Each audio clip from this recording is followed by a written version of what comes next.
Hello students, welcome back to my channel. आज हम लोग आपकी वर्कशीट नंबर 7 करने वाले हैं जो क्लास 8 के स्टूडेंट्स की है। आपकी ये एसएसटी की वर्कशीट है बच्चों, ठीक है। तो इतिहास का हम लोग टॉपिक पढ़ रहे थे। इसमें हमने पहले भी स्टार्ट किया था कि कंपनी के बारे में, इंडिया के अंदर जो अंग्रेजों की कंपनी थी वो कैसे आई थी, ईस्ट इंडिया कंपनी, और वो खुद कैसे नवाब बन बैठी थी, ठीक है। उसके बाद हम स्टार्ट करते हैं आरंभिक काल, इसमें आएगा, ठीक है। तो उससे पहले मैं आप लोगों को बताना चाहूँगा कि सभी बच्चे अपनी अपनी नोटबुक निकालेंगे सोशल साइंस की, जिससे आप लोग ये हैंड टू हैंड कर सकें, ठीक है। आपका ये एसएसटी का सब्जेक्ट दिया हुआ है, इसमें क्या है आपका हिस्ट्री, ठीक है बच्चों। एसएसटी में आपका कौन सा सब्जेक्ट है? हिस्ट्री है। वर्कशीट का नंबर आपका 7 है बच्चों, ठीक है। और आपकी डेट क्या रहने वाली है? 11 अगस्त, ठीक है। तो यहाँ पे अपना नाम लिखेंगे, यहाँ पे अपने क्लासेज का नाम लिखेंगे। फिर आप लोग अपना पार्ट लिखेंगे, ठीक है। व्यापार से साम्राज्य तक उप विषय, ठीक है। ये सब टॉपिक हो गया, ये आपका पार्ट हो गया। इसमें कहा गया कंपनी का फैलता शासन, ठीक है। कंपनी के फैलते शासन के बारे में हम लोग इस वर्कशीट में बात करेंगे, ठीक है। तो इतना लिखने के बाद सभी बच्चे अपनी नोटबुक और पेन साइड में रख देंगे। इस वीडियो में मैं उन बच्चों को भी डाउट क्लियर करूंगा जो बच्चे गेम के बारे में पूछ रहे हैं कि सर गेम में कैसे पार्टिसिपेट करना है, जो बच्चे जीते थे उनका नाम बता दीजिए, ठीक है। उनके बारे में भी मैं आपको बताऊंगा, लेकिन सबसे पहले हम लोग वर्कशीट करेंगे, ठीक है। देखो इसमें दिया गया आरंभिक काल, ठीक है। हम लोग आरंभिक काल के बारे में पढ़ेंगे कि बक्सर की लड़ाई से, ठीक है। बक्सर की लड़ाई के बाद ईस्ट इंडिया कंपनी ने भारतीय रियासतों में कंपनी के राजनीतिक तथा व्यावसायिक प्रतिनिधि, ठीक है, जिन्हें रेजिडेंट कहा जाता है, तैनात कर दिए थे, ठीक है। उनका काम कंपनी के हितों की रक्षा करना और उन्हें आगे बढ़ाना था, ठीक है। तो सारा उन्हीं के कब्जे में आ गए थे, तो उन्होंने क्या कर दिया था, उनका काम बांट दिया था कि तुम्हारा कंपनी की रक्षा करना और उसे आगे बढ़ाना।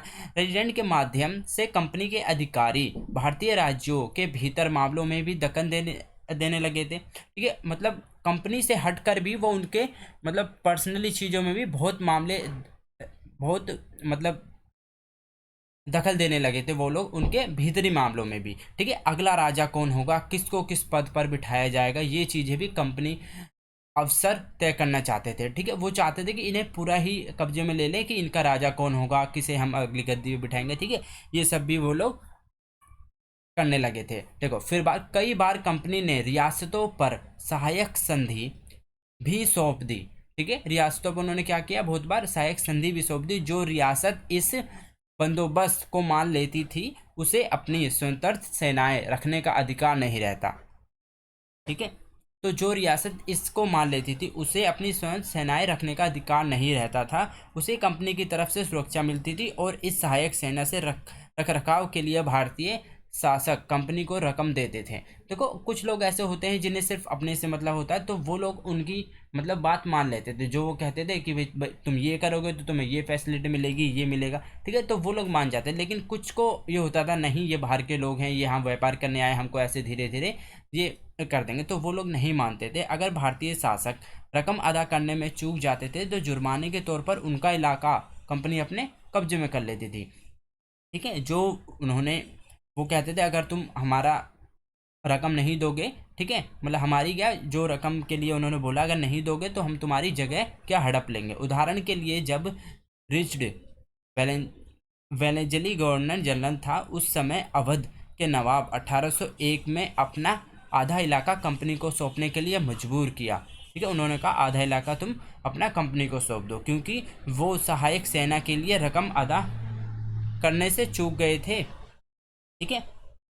वो क्या है, रकम नहीं दे पाए थे। इसी आधार पर हैदराबाद के कई इलाके भी छिन गए थे, ठीक है। हैदराबाद में भी उन्होंने अपना बहुत कब्जा कर लिया था कुछ इलाकों में, ठीक है। सीधी लड़ाई, ठीक है, सीधी लड़ाई में आते थे। आरंभिक वर्षों में शक्तियां अर्जित करने के बाद जब कंपनी को अपने राजनीतिक और आर्थिक हितों पर खतरा दिखाई दिया, ठीक है, कंपनी ने प्रत्यक्ष सैनिक टकराव का रास्ता भी अपनाया। इसे हम दो उदाहरणों से समझ सकते हैं, ठीक है। दो उदाहरण दिए हैं किस किस तरीके से उसने अपना सैनिक टकराव का रास्ता अपनाया था, ठीक है। मैसूर का टीपू सुल्तान, ठीक है, मराठों से लड़ाई।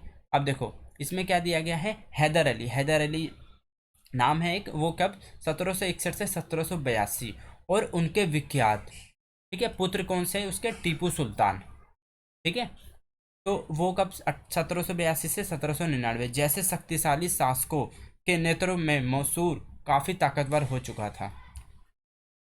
ठीक है। इन इनके साथ मिलकर वो क्या बहुत काफी ताकतवर हो गया था, कौन? मैसूर। ठीक है। तो इसमें कहा जा रहा है मालाबार तट पर होने वाली लाभकारी व्यापार मैसूर रियासतें के नियंत्रण में था, जहां से कंपनी चंदन की लकड़ी, काली मिर्च, इलायची खरीदती थी। जैसे पिछली वर्कशीट में भी बताया था, देखो ये ऐसी चीज़ थी जो वहाँ पे काफ़ी एक्सपेंसिव बिकती है और यहाँ पे ये लोग इससे व्यापार करते थे, बाहर लेके जाते थे। ठीक है। तो 1765 में टीपू सुल्तान ने अपनी रियासतें में पड़ने वाले बंदरगाहों से कंपनी को चंदन की लकड़ी, काली मिर्च, इलायची के निर्यात को रोक दिया। ठीक है। उनने क्या कहा कि नहीं, यहाँ से ये लोग नहीं ले सकते, हम लोग नहीं देंगे। ठीक है। सुल्तान ने स्थानीय सौदागरों को भी कंपनी के साथ व्यापार करने से रोक दिया। ठीक है। जो और लोग भी मिले हुए थे स्थानीय सौदागर, ठीक है, उनको भी मना कर दिया था कंपनी के साथ व्यापार करने के लिए। सुल्तान ने फ्रांसीसी व्यापारियों के साथ भी कठिन संबंध विकसित किए और उनकी मदद से अपनी सेना का आधुनिकीकरण किया। ठीक है। और ज़्यादा अपग्रेड किया अपनी सेना को। अब देखो, सुल्तान के इन कदमों से अंग्रेज आग बबूला हो गए। ठीक है। उन्होंने देखा भाई ये तो हमारा सामान भी जाने से रोक रहे हैं और अपनी सेना को उन्होंने भी और ताकतवर भी कर लिया हमारी मदद से। ठीक है। मैसूर के साथ अंग्रेजों की 4 बार, ठीक है, देखो एक तो 1767 से लेकर 69, फिर 80 से लेके 84, 90 से लेके 92 और फिर 1799 में जंग हुई। कितनी बार हुई देखो बच्चों, 1 2 3 4। ठीक है। अब देखो इसमें क्या हुआ, श्री रंगपट्टम की जंग 1799 में टीपू सुल्तान मारे गए।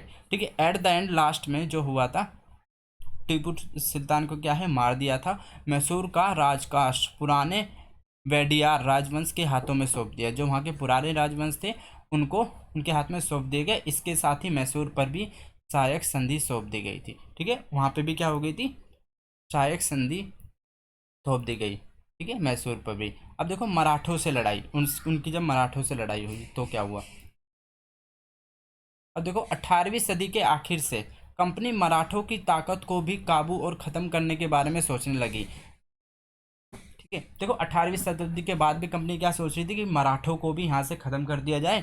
ठीक है। और उसकी ताकत को भी मिटा दिया जाए। 1761 में पानीपत की जब लड़ाई हुई थी 1761 में, तो देखो उसमें हार के बाद दिल्ली से देश का शासन चलाने वाले मराठों का सपना चूर चूर हो गया। देखो मराठा क्या है, दिल्ली पे शासन करना चाहते थे, लेकिन क्या हुआ, 1761 में जो पानीपत की लड़ाई हुई थी उसमें उनको हार मिली। तो वो दिल्ली का शासन का सपना जो था उनका चूर चूर हो गया था। उन्हें कई राज्यों में बांट दिया गया। इन राज्यों की बागडोर सिंधिया, होलकर। ठीक है।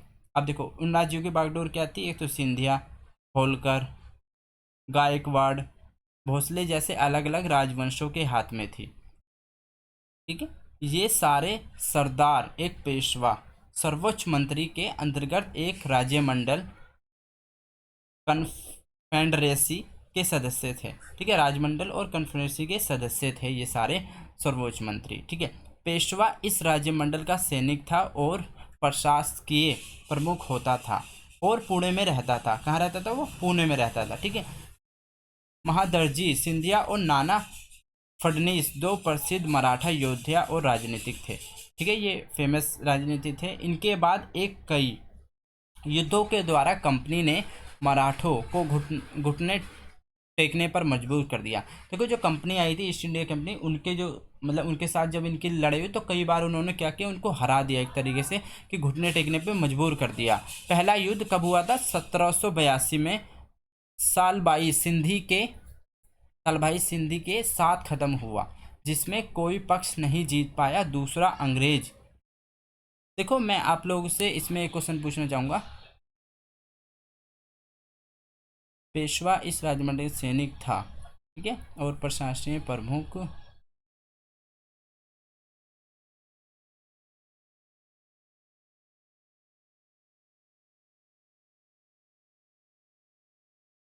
मैं इसमें से ही एक क्वेश्चन पूछता हूँ आप लोगों से, थोड़ा सा वेट करिएगा।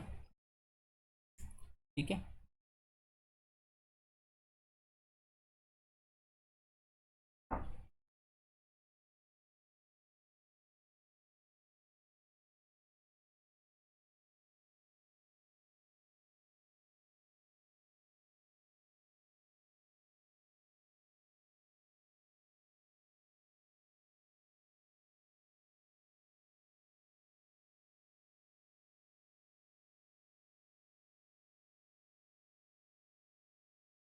देखो आपको बताना है मराठा साम्राज्य का, ठीक है, मराठा साम्राज्य का सबसे ताकतवर राजा कौन था। ठीक है, राजा एक तरीके से, या फिर आप बोल सकते हो मतलब उनका जो राजमंडल का जो मतलब मेन अधिकारी था, जो मेन सबसे ताकतवर कौन रहा। ठीक है, हिस्ट्री में सबसे मराठों का सबसे ताकतवर राजा कौन रहा था। ठीक है, वो लोग कुछ और भी बोलते थे उसे, राजा भी बोल सकते हैं, उनका लीडर भी बोलते थे उन्हें। ठीक है, तो मतलब सबसे ताकतवर कौन सा रहा था मराठों में। ठीक है, बहुत सारे आए थे, उनके अलग अलग नाम है, लेकिन सबसे ताकतवर कौन था वो आपको बताना है। ठीक है, चलिए आगे चलते हैं। दूसरा, अंग्रेज मराठा युद्ध 1803 से 1805 कई मोर्चों पर लड़ा गया। इसका नतीजा ये हुआ कि उड़ीसा और यमुना के उत्तर में स्थित आगरा और दिल्ली सहित कई भूभाग अंग्रेजों के कब्जे में आ गए। ठीक है, फिर से लड़ाई हुई, फिर से वो जीत गए, क्योंकि उनके पास स्ट्रेटेजी उनकी अलग थी, सेना उनकी काफ़ी पावरफुल थी, तो इसलिए क्या हुआ, फिर से वो जीत गए। दिल्ली के बहुत सारे उन्होंने भागों को और आगरा को स्थिति में कब्जे में ले लिया। अतः 1870-1819 में तीसरे अंग्रेज मराठा युद्ध में मराठों की ताकत को पूरी तरह से कुचल दिया। ठीक है, पूरा ही हरा दिया। पेशवा को पुणे से हटकर कानपुर के पास बिटोरे में पेंशन पर भेज दिया। अब विद्य के दक्षिण में स्थित पूरे भूभाग पर कंपनी का निर्णय हो गया। ठीक है, उनने क्या किया, पूरा ही दक्षिण में स्थित पूरे भूभाग पर उन्होंने क्या किया, अपना कब्जा कर लिया कंपनी ने। ठीक है, तो ये था आपका आज का। अब हम लोग क्या करेंगे, इसके क्वेश्चन आंसर करेंगे बच्चों। चलिए, तो सभी बच्चे क्या करेंगे, अपनी नोटबुक निकालेंगे और प्रश्न नंबर 1 आपको लिखना है। ईस्ट इंडिया कंपनी ने सहायक संधि के द्वारा भारतीय रियासतों पर किस प्रकार कब्जा किया। ठीक है, ये प्रश्न नंबर 1 लिखेंगे, मैं इसका आपको उत्तर लिखवाऊंगा बच्चों। ठीक है, सभी बच्चे पहले क्वेश्चन नोट डाउन कर लें। ठीक है, फटाफट क्वेश्चन लिखिए, मैं इसका आपको आंसर करवाता हूँ। इसमें पूछा गया, ईस्ट इंडिया कंपनी ने सहायक संधि के द्वारा भारतीय रियासतों पर किस प्रकार कब्जा किया था। ठीक है, तो मैं आपको ज़्यादा बड़े बड़े क्वेश्चन नहीं लिखवाऊंगा। ठीक है ना, मैं आपको निशान लगवाता हूँ कि मैं इसी में निशान लगवा दूँ, क्योंकि देखो निशान लगवाने से क्या होता है, आप लोग एक्चुअल चीज़ नहीं लिख पाते हो ना समझ पाते हो। ठीक है, आप लोगों को क्या है, जितना क्वेश्चन में पूछा है सिर्फ उतना लिखिए, वो उसमें ही आपको इनफ है, उसमें ही आपको नंबर अच्छे मिलेंगे, और आगे भी आपकी यही हैबिट बनी रहेगी कि जितना पूछा है उतना ही लिखने की। ठीक है,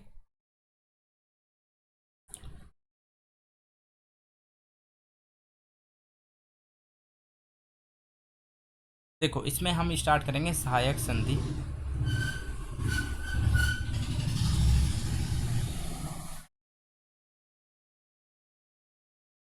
के द्वारा कंपनी भारतीय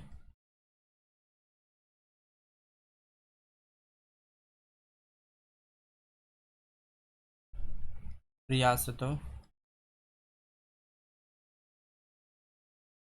को सैनिक सहायता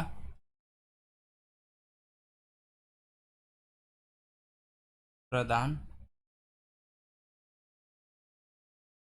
करती थी, परंतु बदले में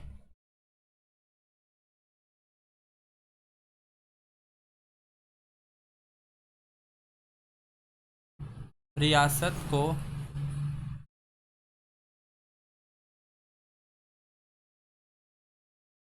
सहायक सेना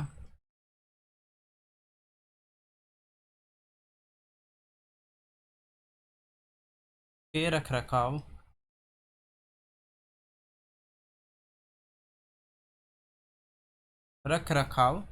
के लिए रकम देनी पड़ती थी, के लिए रकम देनी पड़ती थी।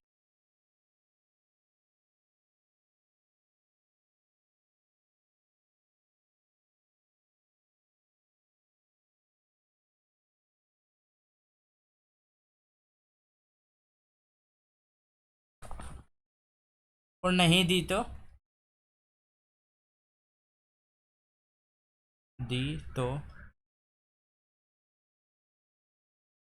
वह हिस्से पर अपना कब्जा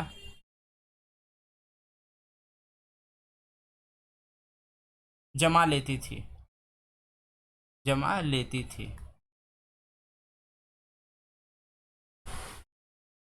ठीक है बच्चों, तो ये आपका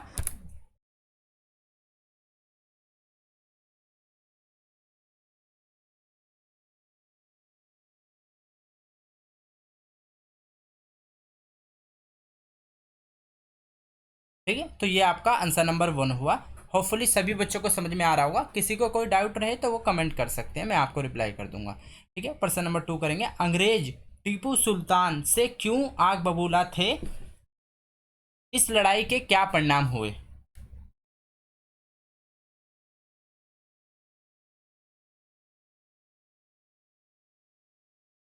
ठीक है, सभी बच्चे क्वेश्चन नोट डाउन करेंगे। अंग्रेज टीपू सुल्तान से क्यों आग बबूला थे, इस लड़ाई के परिणाम क्या हुए थे? ठीक है, देखो सबसे पहले हम लिखेंगे क्योंकि टीपू सुल्तान ने क्या किया था, अपनी रियासतों की बंदरगाह से अंग्रेजों के व्यापार को रोक दिया था। ठीक है, तो हम लिखेंगे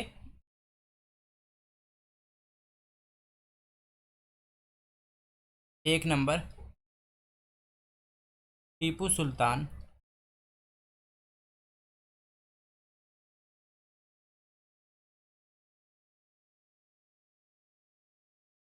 ने अपनी रियासत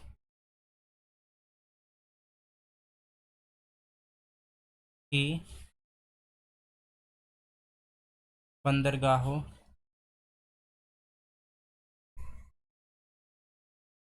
से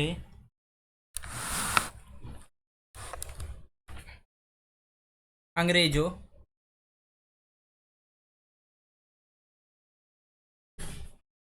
के व्यापार को रोक दिया था।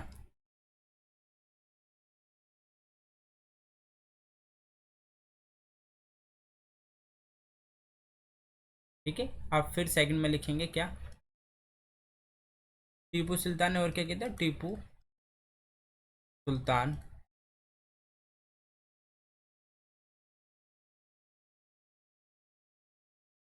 की फ्रांसीसी से भी घनिष्ठ संबंध थे। जो फ्रांसीसी थे वहां पे, उनसे भी उसके घनिष्ठ संबंध थे।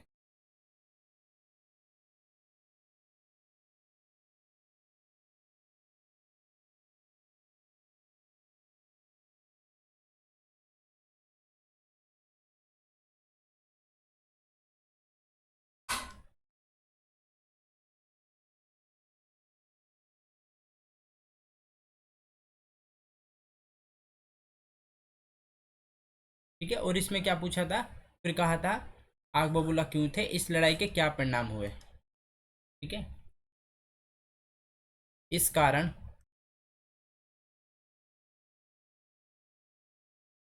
इस कारण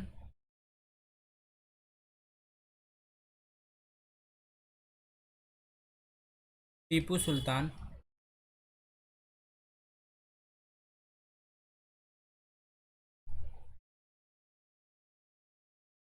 सुल्तान से आग बबूला थे।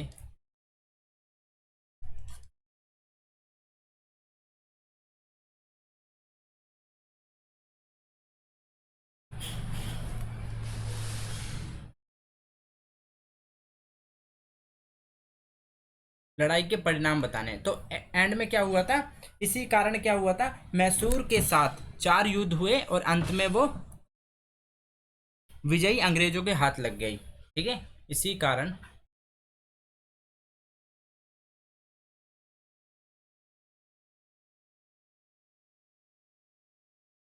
लड़ाई में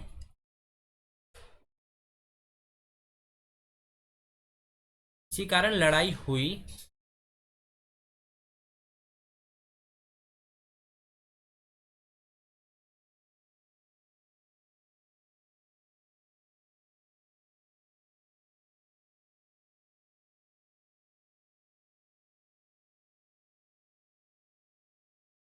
लड़ाई हुई और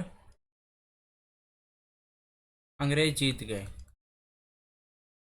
ठीक है, उस टाइम पे वो उन्होंने हरा दिया था इसको।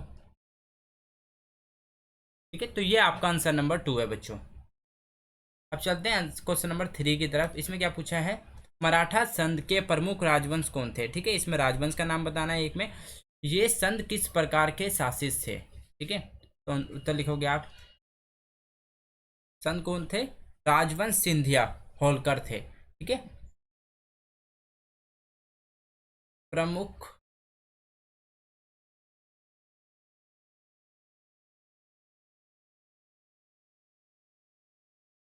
संघ कौन थे, राजवंश सिंधिया।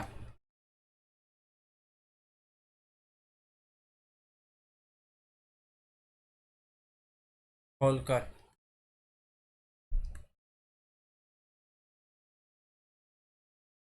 ठीक है, दो थे, एक इनका पूरा नाम है राजवंश सिंधिया होलकर गायकवाड़, और एक और थे, इनका नाम था भोसले।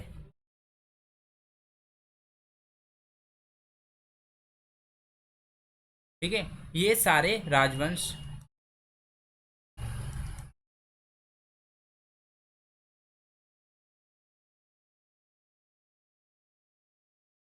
पेशवा के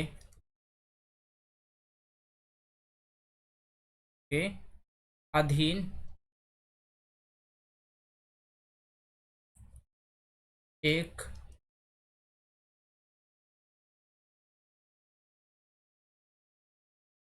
राज्य मंडल के सदस्य थे। ठीक है, तो इसमें पूछा था वो कहाँ के सदस्य थे, तो हम लिखेंगे राज्य मंडल के सदस्य थे। अब चलते हैं लास्ट आंसर नंबर 4 पे। ईस्ट इंडिया कंपनी, इसमें पूछा है देखो, ईस्ट इंडिया कंपनी ने मराठों को किस प्रकार से अपने अधीन किया।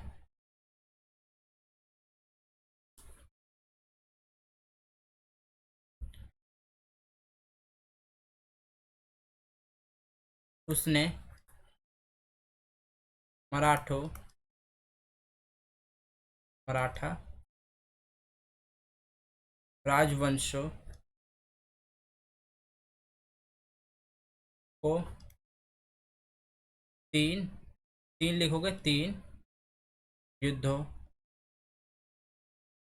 ठीक है, युद्ध लिखोगे 1782 में हुआ था एक, एक आपका 1803 से 5। ठीक है, 1803 से आपका 1805। ठीक है, फिर आपका आता है यहाँ पे 1817 से आपका 1819। ठीक है, में हराकर उन्हें अधीन किया। ठीक है, उन्होंने हरा दिया था उनको, हर बार हराते गए थे वो, कर लिया।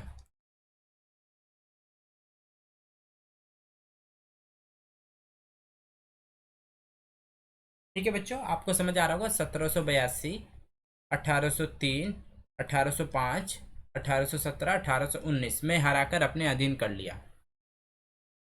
तो ये आपके चारों क्वेश्चन थे। अब फाइनली मैं एक बार गेम के बारे में बता देता हूँ।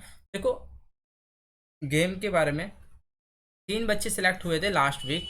ठीक है, जिसका नाम है, एक का सूरज, ठीक है, एक का पूर्णिमा, ठीक है, एक का अंबर। ये 3 बच्चे सिलेक्ट हुए थे लास्ट वीक। ठीक है, इनके घर पे गिफ्ट सेंड कर दिए गए हैं, एक हफ्ते के अंदर पहुंच जाएंगे। और गिफ्ट की लिस्ट मैंने काफ़ी बार बताई होगी, उसमें आपका स्मार्ट वॉच है, ठीक है, हेडफोन है, आपका ब्लूटूथ वाला हेडफोन है, और आपके वॉलेट हैं, और आपके